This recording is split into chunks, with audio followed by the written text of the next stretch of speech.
Assalamualaikum warahmatullahi wabarakatuh. Alhamdulillahi rabbil alamin. Wassalatu wassalamu ala rasulihil amin. Wa ala alihi wa sahbihi ajma'in. Amma ba'd. Ikhwatal Islam rahimakumullah. Pertama-tama kita senantiasa memuji Allah Subhanahu wa taala dan bersyukur kepadanya atas segala limpahan rahmat dan hidayahnya sehingga kita dapat berkumpul kembali di ruang Zoom ini dalam program pengkajian tafsir Al-Quran. Salawat dan salam senantiasa tercurahkan kepada junjungan kita Nabiullah Muhammad Sallallahu Alaihi Wasallam beserta keluarga dan para sahabatnya, para pengikutnya yang tetap setia berpegang teguh kepada sunnah-sunnah beliau dan para sahabatnya hingga hari kiamat kelak. Amin. Ya Rabbal Alamin. Ikhwatal Islam, azakumullah.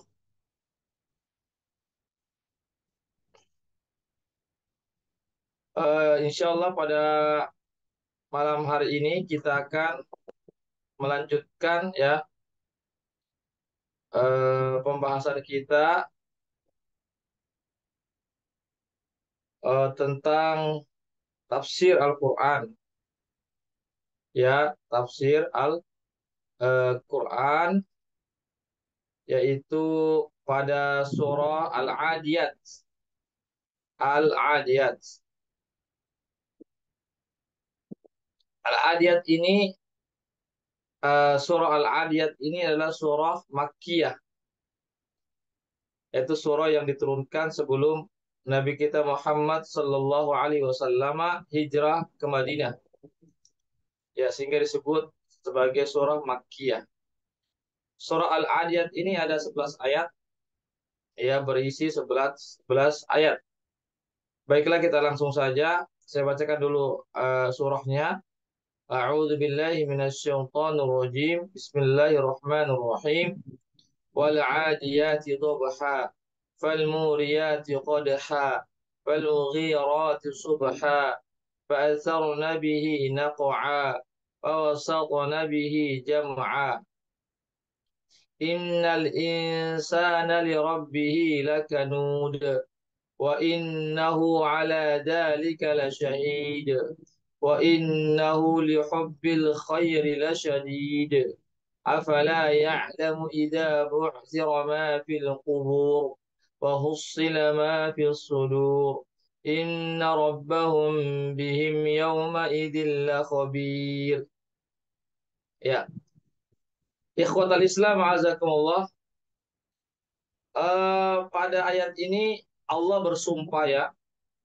Allah bersumpah dengan al-adiyat. Ya, kalau kita mengartikan wal adiyati dhabha, yaitu yang artinya demi, ya Allah bersumpah dengan kuda-kuda perang. Al-adiyat ini adalah kuda perang ya yang dipakai berperang di dalam membela agama Allah Subhanahu wa taala. Iya. Dalam ayat ini Allah bersumpah dengan kuda-kuda perang ya. Kuda-kuda ya perang yang digunakan untuk berperang di jalan Allah Subhanahu wa taala. Ya. Yang artinya demi kuda-kuda perang yang berlari dengan kencang, dobha dan yang mengeluarkan suara ya. Kita ketahui bersama bahwasanya kuda-kuda perang itu kalau dia berlari maka dia mengeluarkan suara yang terengah-engah ya karena begitu kencangnya. Di sini ya Allah alam bisawab, kenapa Allah bersumpah dengan kuda-kuda perang? Hanya Allah yang lebih tahu. Tapi sekali lagi ketika Allah bersumpah dengan makhluknya, berarti makhluk tersebut memiliki satu kemuliaan ya atau sesuatu yang sangat agung ya atau yang sangat membutuhkan perhatian besar dari kita. Contoh misalnya Allah Subhanahu wa taala bersumpah dengan waktu ya, wal asr ya, demi waktu. Itu menunjukkan bahwasanya waktu itu perkara yang sangat agung untuk kita berikan perhatian. Kenapa? Karena waktu itu merupakan kumpulan daripada umur kita. Jadi umur kita merupakan kumpulan-kumpulan dari waktu ke waktu. Ya. Allah juga bersumpah dengan misalnya waktu duha, wal laili. Allah juga bersumpah dengan waktu malam, wal fajri, walayalin asyr. Allah juga bersumpah dengan apa namanya, dengan waktu fajar, waktu subuh. Ya, Allah juga bersumpah wasyamsi wa duhaha, ya, wal qamari idza talaha. Allah Subhanahu wa taala bersumpah dengan matahari, bersumpah dengan apa namanya, dengan bulan. Itu menunjukkan bahwasanya makhluk-makhluk tersebut itu eh, sesuatu yang agung ya di sisi Allah Subhanahu wa taala, atau sesuatu yang sangat besar ya urusannya, perkaranya, sehingga kita membutuhkan satu perhatian ya, tentang kenapa Allah bersumpah dengan matahari. Kita ketahui bahwa matahari, dengan sebab matahari ini maka manusia menjadi hidup. Ya, manusia coba bayangkan kalau tidak ada matahari, bagaimana keadaan manusia yang dingin misalnya. Bagaimana juga bulan ya, ya, tempat kita beristirahat di malam hari, adanya bulan yang mengeluarkan cahayanya yang tidak panas ya. Jadi ada yang panas di siang hari, ada sejuk, ada namanya dingin di malam hari. Itu menunjukkan begitu kuasanya Allah Subhanahu wa taala, yang mana Allah Subhanahu wa taala menciptakan makhluk-makhluknya itu adalah untuk kepentingan umat manusia. Ya, termasuk juga dalam perkara ini Allah bersumpah dengan kuda perang. Ya, kenapa demikian? Ya, sebagaimana saya katakan tadi ya, Allah alim bissawab, ya, hanya Allah yang lebih tahu kenapa Allah bersumpah dengan kuda-kuda perang. Tapi kita bisa mencari hikmahnya. Kita bisa berenung hikmahnya. Bahwasanya kuda-kuda perang itu ya, memiliki manfaat yang sangat jelas ya, yang sangat nampak ya. Yang mana kuda itu dipakai, yang mana pada saat zaman dulu itu kuda-kuda itu dipakai untuk berperang ya. Kendaraan yang dipakai untuk berperang itulah kuda ya. Bukan bukan keledai ya, bukan kambing, bukan sapi, bukan unta yang dipakai, bukan gajah, tetapi yang dipakai adalah kuda. Karena kuda ini eh, memiliki kekerasan ya dibandingkan dengan yang lainnya. Khususnya kuda ini dia bisa berlari dengan kencang ya. Kalau kita ibaratkan seperti mobil ya, mobil yang sangat kencang. Beda dengan unta. Unta itu lambat jalannya, kambing juga lambat, sapi juga lambat. Iya, begitu juga gajah lambat, keledai apalagi juga lambat. Tapi kalau kuda ini kencang sekali, ya. Bahkan bisa menandingi kencangnya larinya motor ataupun mobil, ya. Jadi di zaman dahulu tuh kuda itu betul-betul pas sekali kalau dipakai untuk berperang menghadapi musuh musuh Islam. Iya. Jadi di sini sehingga orang-orang pun membutuhkan kuda pada saat itu.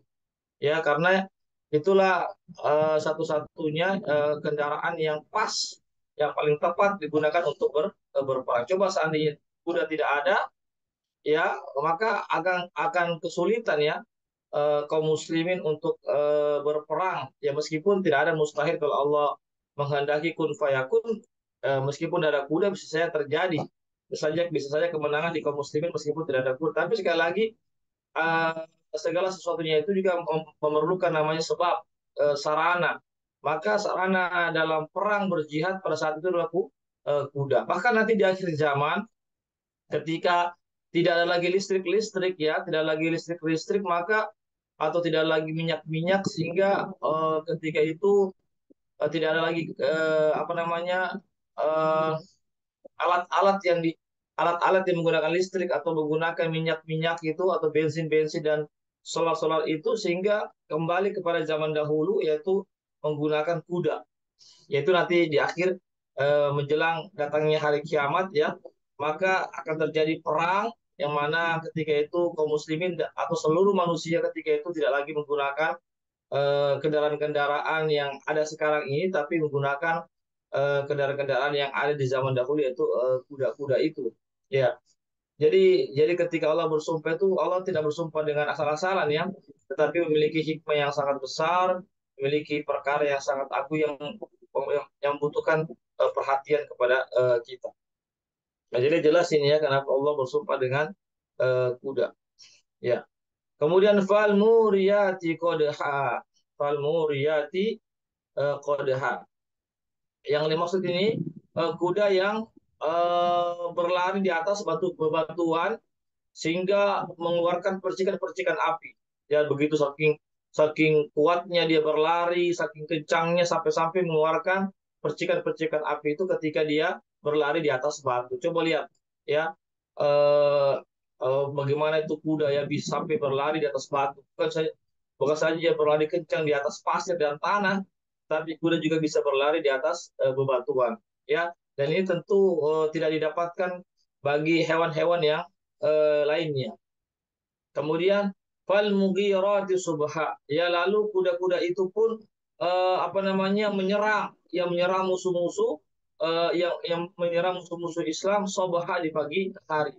Ya, bahwasanya begitulah Rasulullah SAW itu biasanya beliau ketika mengirim pasukan, bahkan beliau mengirim pasukan perang itu di pagi hari, karena di pagi hari itu ada keberkahan yang datangnya dari Allah Subhanahu wa taala, sebagaimana hadis Nabi buri kali ummati fi bukuriha, ya umatku itu senantiasa mendapatkan keberkahan dari Allah di awal-awal ya, atau di pagi-pagi hari mereka melakukan aktivitas, maka Allah senantiasa memberikan keberkahan kepadanya.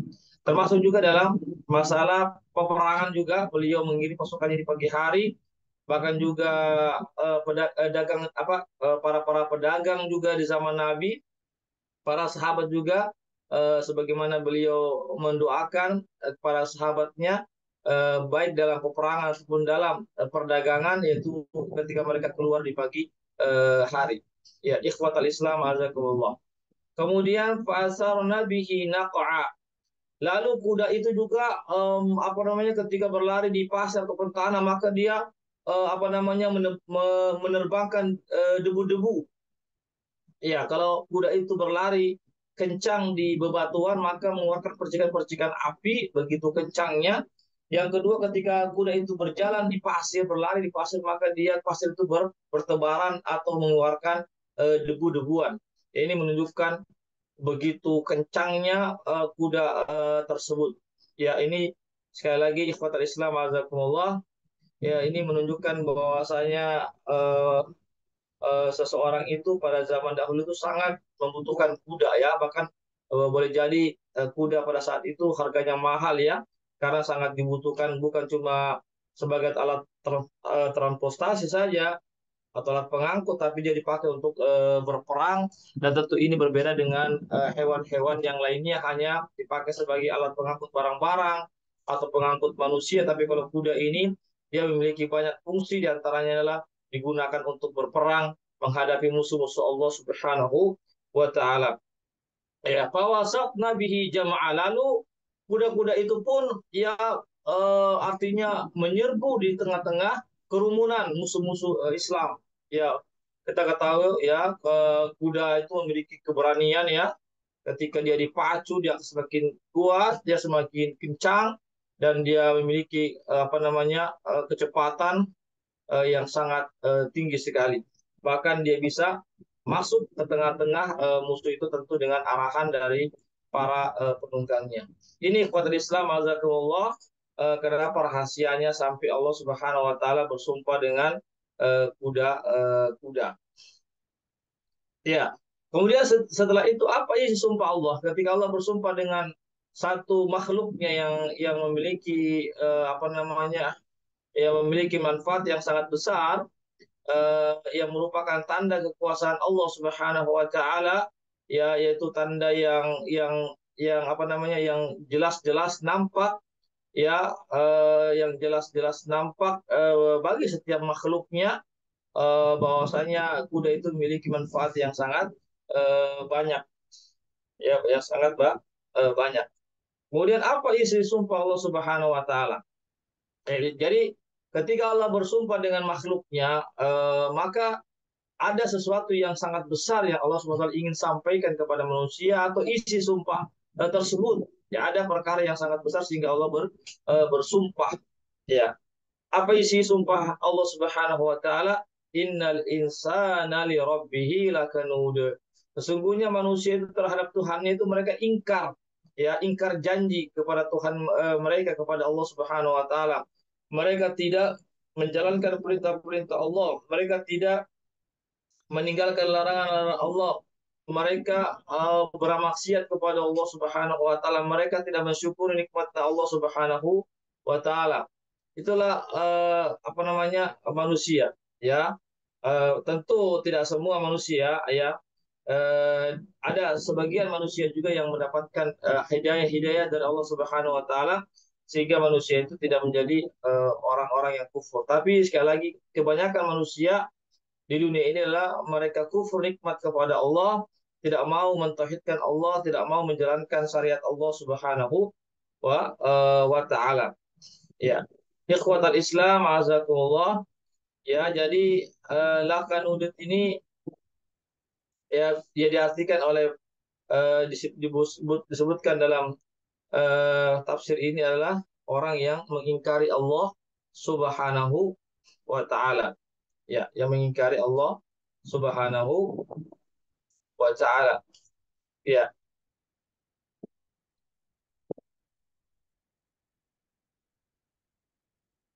ya, artinya mengingkari Allah Subhanahu wa taala, mereka ini eh, ya, pertama tidak bersyukur kepada Allah Subhanahu wa taala, yang kedua mereka ini banyak mengeluh, ya, banyak mengeluh, lupa nikmat-nikmat, ya, yang Allah berikan kepadanya, justru banyak mengeluh, hanya artinya hanya sekedar mengeluh atas musibah-musibah yang menimpanya, padahal begitu banyak kenikmatan-kenikmatan yang Allah berikan kepadanya, sebagaimana Allah berfirman, wa idza ta'udu ni'matallahi la tuhsuha. Jika engkau menghitung-hitung nikmat Allah Subhanahu wa taala, maka kalian tidak akan sanggup menghitungnya. Ya, jadi sebenarnya kenikmatan Allah itu lebih banyak daripada musibah yang menimpa kita, ya. Kalau musibah yang menimpa kita, masalah-masalah yang menimpa kita itu bisa dihitung jari.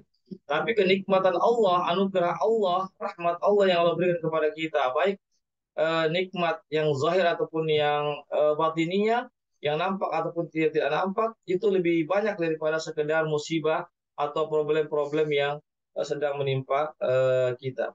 Namun kenyataannya, manusia pada umumnya atau sebagian besar manusia itu mereka ingkar kepada Allah Subhanahu wa taala, padahal sekali lagi Allah Subhanahu wa taala banyak memberikan nikmat kepadanya, memberikan taufik kepadanya, hidayahnya, tapi mereka lebih memilih kekufuran. Mereka lebih memilih melakukan kemungkaran dan pembangkangan atau kedurhakaan terhadap Allah Subhanahu wa taala. Ikhwatal Islam, a'azakumullah.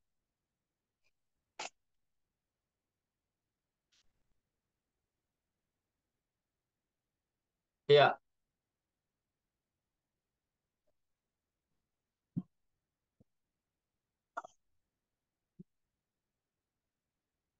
ya, sini disebutkan, ya,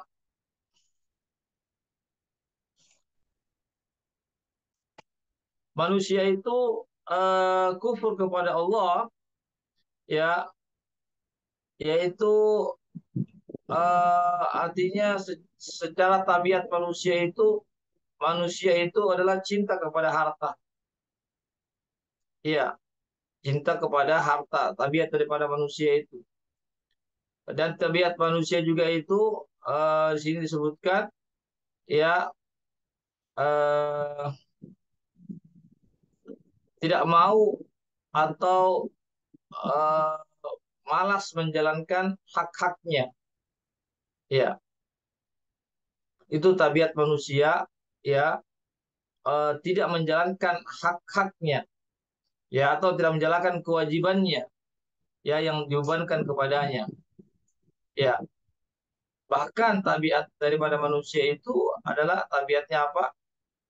Malas, ya, kikir, ya, tidak mengeluarkan hak-hak orang lain yang harus mereka keluarkan, ya, kecuali seseorang yang mendapatkan hidayah dari Allah Subhanahu wa taala. Tapi begitulah secara tabiat manusia itu malas, tabiatnya kikir, cinta harta, tidak mau melaksanakan kewajiban, hanya banyak menuntut hak, ya, itu secara tabiatnya manusia. Tapi sekali lagi ada saja sebagian orang yang diberikan hidayah oleh Allah Subhanahu wa taala, sehingga mereka pun tidak termasuk orang-orang yang kufur nikmat, tidak termasuk orang-orang yang kikir, tidak termasuk orang-orang yang serakah, tidak masuk orang-orang yang pemalas, ya, karena mereka adalah mendapatkan hidayah dari Allah Subhanahu wa taala, sehingga mereka pun menunaikan hak-haknya, ya, hak-hak terhadap harta yang Allah atau anugerah yang Allah Subhanahu wa taala berikan kepadanya. Ikhwatal Islam azakumullah. Kemudian wa innahu ala dzalika lasyahid. Ya, sesungguhnya dia itu akan menjadi saksi atas apa yang dia lakukan. Dari kekikirannya, dari kesombongannya, dari kemalasannya dan seterusnya, dia akan sesungguhnya dia tahu bahwasanya dia itu malas. Dia tahu bahwasanya dia itu kikir, dia tahu bahwasanya dia oh ya tidak menunaikan hak-hak orang lain ke atasnya, atau tidak menjalankan kewajibannya terhadap manusia kepada Allah, dia tahu, tetapi dia lebih memilih kemalasan, lebih memilih kekufuran, lebih memiliki kesombongan dan seterusnya. Ya, di sini juga kata-kata sesungguhnya dia menjadi saksi atas apa yang dilakukan. Ini ulama ada juga menafsirkan sesungguhnya Allah di situ. Ya, bukan manusia itu sendiri, tapi Allah yang menjadi saksi atas apa yang dia lakukan. Artinya, jangan dikira bahwasanya Allah itu lalai atas apa yang dilakukan oleh manusia sekecil apapun. Ya, tetapi Allah Subhanahu wa taala itu Maha mengetahui, menyaksikan, memperhatikan sekecil apapun yang dilakukan oleh umat manusia. Itu tafsiran yang kedua yang berarti sesungguhnya Allah itu Maha menjadi saksi atas segala apa yang dilakukan oleh manusia itu. Ya.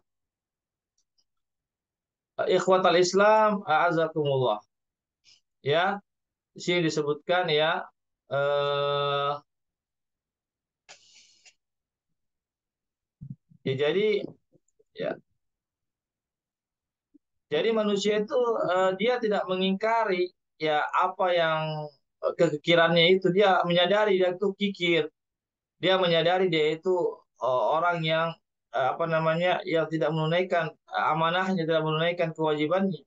Ya, tapi karena kesombongannya itulah yang dia terus menerus dalam perbuatan apa namanya, kekikiran, dalam perbuatan kesombongan dan seterusnya. Padahal dia tahu, ya, seandainya dia tidak tahu, ya, barangkali dimaafkan misalnya karena tidak mengetahui, tapi dia tahu, berarti ini adalah orang yang sombong. Sombong itu adalah, kata Nabi, al-kibru batarul haqqi wa ghamtun nas. Kesombongan itu adalah orang yang menolak kebenaran dan meremehkan orang lain, ya, meremehkan orang lain.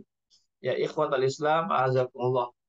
Yaitu terkait tentang wa innahu ala dzalika la syahid. Jadi sini tidak ada pertentangan, ya, dua-duanya bisa kita gunakan, ya, baik manusia itu yang akan menjadi saksi, dia menyaksikan, dia artinya menyaksikan bahwasanya dia lakukan itu adalah satu perbuatan yang tidak terpuji karena kekikirannya, karena kemalasannya, karena dan seterusnya, ya, dia tuh mengetahuinya. Ya, atau juga di sini penafsiran mengatakan sebenarnya Allah Maha mengetahui apa yang dikerjakan oleh semua manusia, ya, atau semua makhluknya, ya, semua makhluknya. Kemudian yang berikutnya wa innahu li hubbil khairi lasyadid. Sesungguhnya manusia itu, ya, sangat mencintai kebaikan, ya, sangat mencintai kebaikan. Ya, secara umum itu atau seluruh umat manusia itu cinta kepada kebaikan. Namun yang dimaksud dengan kebaikan di sini adalah harta benda. Ya tentu semua kita pasti suka terhadap harta benda. Ya tidak ada yang tidak suka harta benda. Karena itulah tabiatnya manusia ya menyukai harta benda dan yang seterusnya. Ikhwatal Islam azakumullah. Ya, namun karena kecintaannya terhadap harta dunia itu begitu besar, sehingga apa yang terjadi sehingga mereka pun meninggalkan hak-hak atau kewajiban-kewajiban yang dibebankan kepadanya. Ya karena tadi itu karena tidak mau hartanya berkurang, tidak mau hartanya berpindah sehingga ketika ada orang-orang yang meminta dari hak daripada harta itu berupa zakat atau infak, justru dia tidak mau mengeluarkannya. Ini namanya adalah orang-orang yang sangat tamak terhadap dunia harta benda sampai-sampai dia ikhwatal Islam azakumullah ya tidak mau bersedekah, tidak mau mengeluarkan hak-hak fakir miskin yang ada dalam harta yang dia miliki. Ini kekuatan Islam, azakumullah. Ya ini sangat jelas ya apa yang disampaikan ini ya wa innahu li hubbil khairi lasyadid. Ya wa innahu ya apalagi setelahnya itu ikhwatul Islam azakumullah ya la ya wa innahu afala ya'lamu idza bu'sira ma fil qubur afala ya'lamu idza bu'sira ma fil qubur wa husila ma fil sudur inna rabbahum bihim yawma idzin la khabir ya apakah dia tidak mengetahui ya jadi sekali lagi jadi orang-orang yang kufur nikmat kepada Allah orang-orang yang kikir. Jadi orang-orang yang kikir adalah orang-orang yang kufur nikmat kepada Allah Subhanahu wa taala. Ya sebagaimana Qarun itu adalah orang yang kikir, memiliki harta yang banyak tapi karena kekikirannya itu sehingga Allah Subhanahu wa taala hukum dia tenggelamkan dia beserta harta-hartanya ke dalam bumi. Ini kuat Islam azzakumullah. Ini sekali lagi peringatan dari Allah, jangan kita memiliki sifat yang kikir, ya, yang tidak mau berbagi, yang tidak mau menolong, ya, yang tidak mau memberikan perhatian kepada orang-orang yang lemah, kepada orang-orang yang fakir miskin, ya, ikhwatul Islam azakumullah. Ya, jadi sekali lagi, ya, ini ancaman bagi orang-orang yang kikir, yang tidak mau mengeluarkan hartanya di jalan Allah Subhanahu wa taala. Ya, lalu Allah mengatakan afala ya'lam. Tidakkah dia tahu wahai orang-orang yang kikir, orang-orang yang ingkar kepada Allah, orang yang tidak bersyukur kepada Allah Subhanahu wa taala. Idza bu'sira ma fil qubur apabila kuburan itu dibongkar lalu dikeluarkan semua isi-isinya artinya semua manusia bangkit dari kubur. Itu akan terjadi nanti. Ini adalah perkara yang gaib ya karena perkara akhirat adalah perkara yang gaib ya.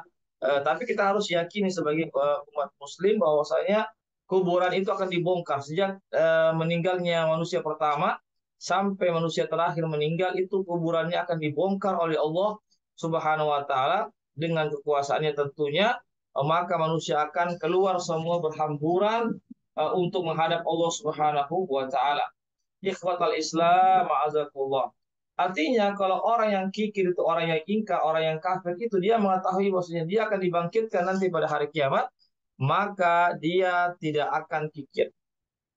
Ya, maka dia tidak akan sombong, maka dia tidak akan melakukan hal-hal yang mendatangkan murka Allah Subhanahu wa taala.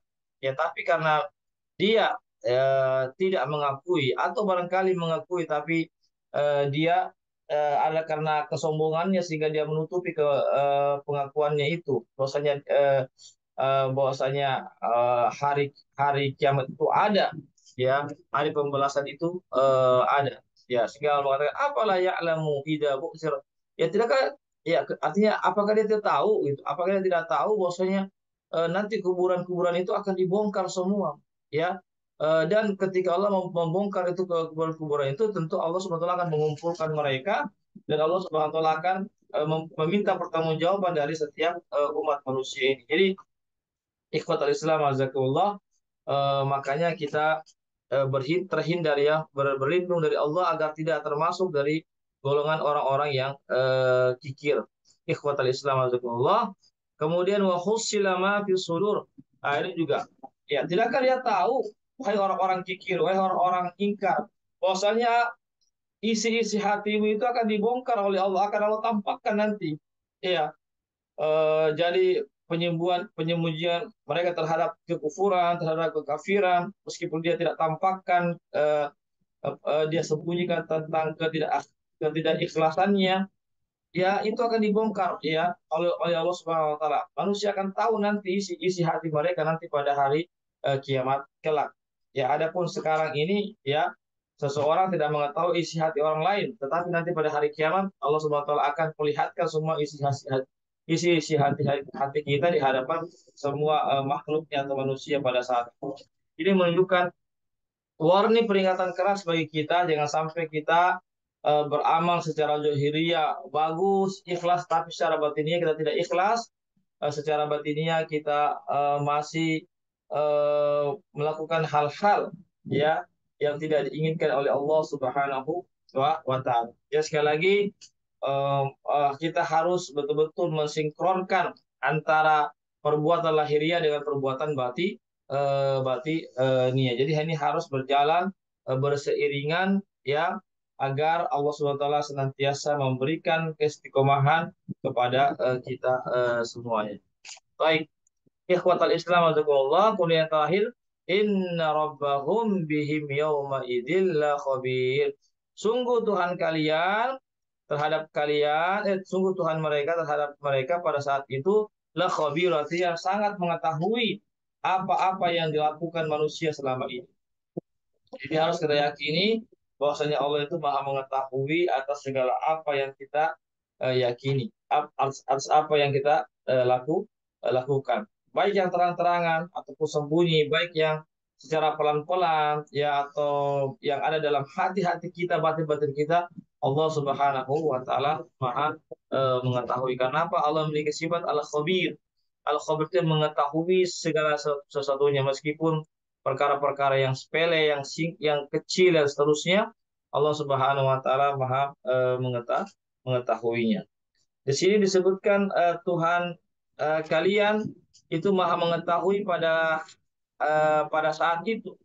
Sebenarnya adalah Allah Subhanahu wa taala Maha mengetahui itu dimanapun Allah Subhanahu wa taala berada.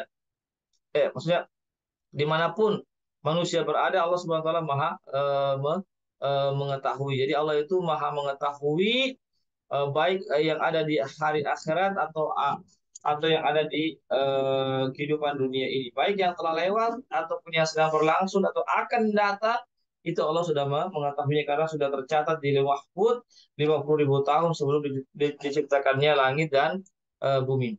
Kemudian pengetahuan Allah Subhanahu wa taala terhadap apa yang dilakukan oleh manusia itu bukan cuma sekedar pengetahuan, tapi Allah Subhanahu wa taala memberikan balasan.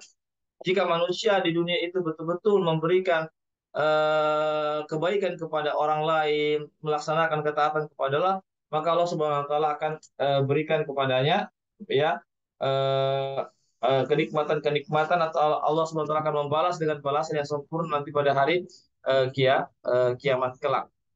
Namun sebaliknya, ya seseorang yang tidak ya yang apa namanya seseorang yang eh, di sini ikhwatul Islam azakumullah disebutkan bahwasanya Allah itu Maha mengetahui baik di dunia ataupun di akhirat kelak. Ya. Jadi dalam ayat ini meskipun dikatakan ya bahwasanya Allah Subhanahu wa taala pada hari akhirat kelak mengetahui segala-galanya. Tapi bukan berarti Allah itu hanya mengetahui di hari akhirat saja. Ya, bahkan Allah Subhanahu wa taala juga mengetahui peristiwa-peristiwa yang terjadi di muka bumi ini, di muka bumi ini. Adapun Allah khususkan dalam penyebutan ini adalah di apa namanya hari akhirat kelak, itu menunjukkan bahwasanya ikhwatul Islam azakumullah ya bahwa itu menunjukkan bahwasanya Allah itu betul-betul menguasai pada saat itu. Tidak ada lagi raja-raja yang mampu menandingi keputusan atau menandingi kekuasaan Allah Subhanahu wa taala.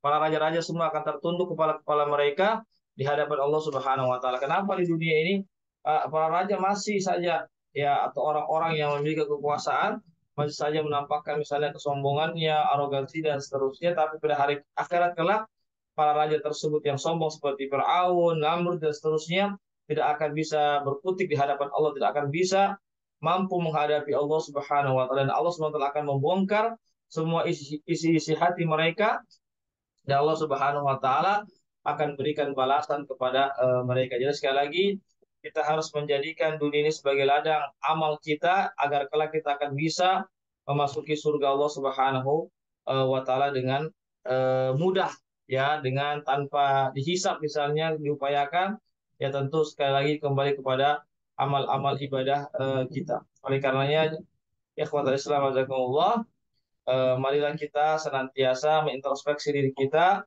senantiasa terus mentazkiyah diri kita, mengupgrade diri kita dengan terus belajar, mempelajari ayat-ayat Allah dan hadis-hadis Rasulullah Shallallahu Alaihi Wasallam.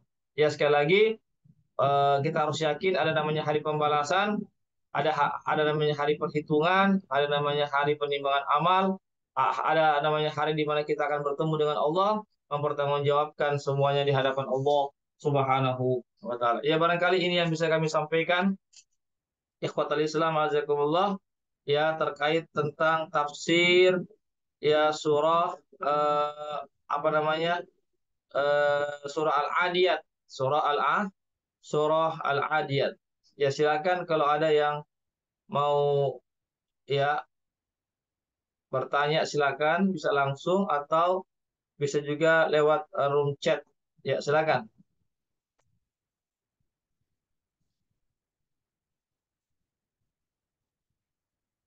Silakan bisa langsung atau lewat room chat.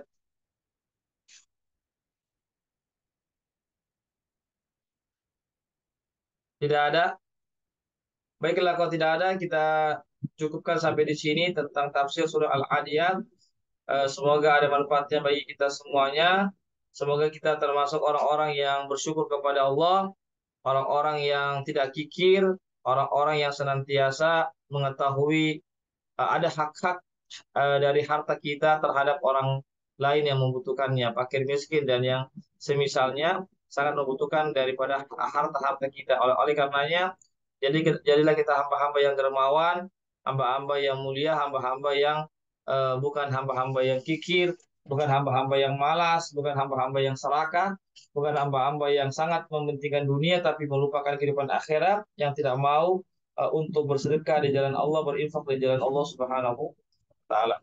Ya, jadi semoga Allah Subhanahu wa taala memberikan keistiqomahan kepada kita untuk terus kita mempelajari agama Allah, termasuk dalam masalah tafsir Al-Qur'an. Insya Allah yakin dan yakinlah segala waktu kita, jerih payah kita untuk mempelajari tafsir Al-Quran ini atau kajian-kajian yang lainnya, semua insya Allah akan bernilai ibadah sisi Allah Subhanahu wa taala. Dan kami juga mengucapkan jazakumullah khairan kepada para donatur yang sudah berpartisipasi terlaksananya kegiatan ini. Semoga Allah Subhanahu wa taala memberikan balasan yang lebih baik dari apa yang mereka berikan di dalam terlaksananya kegiatan ini. Amin amin ya rabbal alamin. Semoga kita senantiasa diberikan keistiqomahan sampai akhir hayat kita dalam keadaan husnul khotimah. Baiklah, insya Allah ini ada rekamannya, saya akan kirimkan rekamannya insya Allah. Mudah-mudahan bisa diputar ulang-ulang lagi bagi yang ingin mendengarkannya, atau bisa juga bagi ikhwah yang tidak hadir pada hari ini karena uzur, bisa juga akan menyimak rekaman insya Allah. Barakallahu fikum jami'an wa jazakumullah khairan katsira. Naltaqi ila naltaqi fi usbu'il qadim insyaallah, kita bertemu lagi di pekan depan dengan izin Allah Subhanahu wa taala. Saya akhiri dengan membaca doa penutup majelis. Subhanakallahumma wa bihamdik asyhadu an la ilaha illa anta astaghfiruka wa atubu ilaik. Wassalamualaikum warahmatullahi wabarakatuh.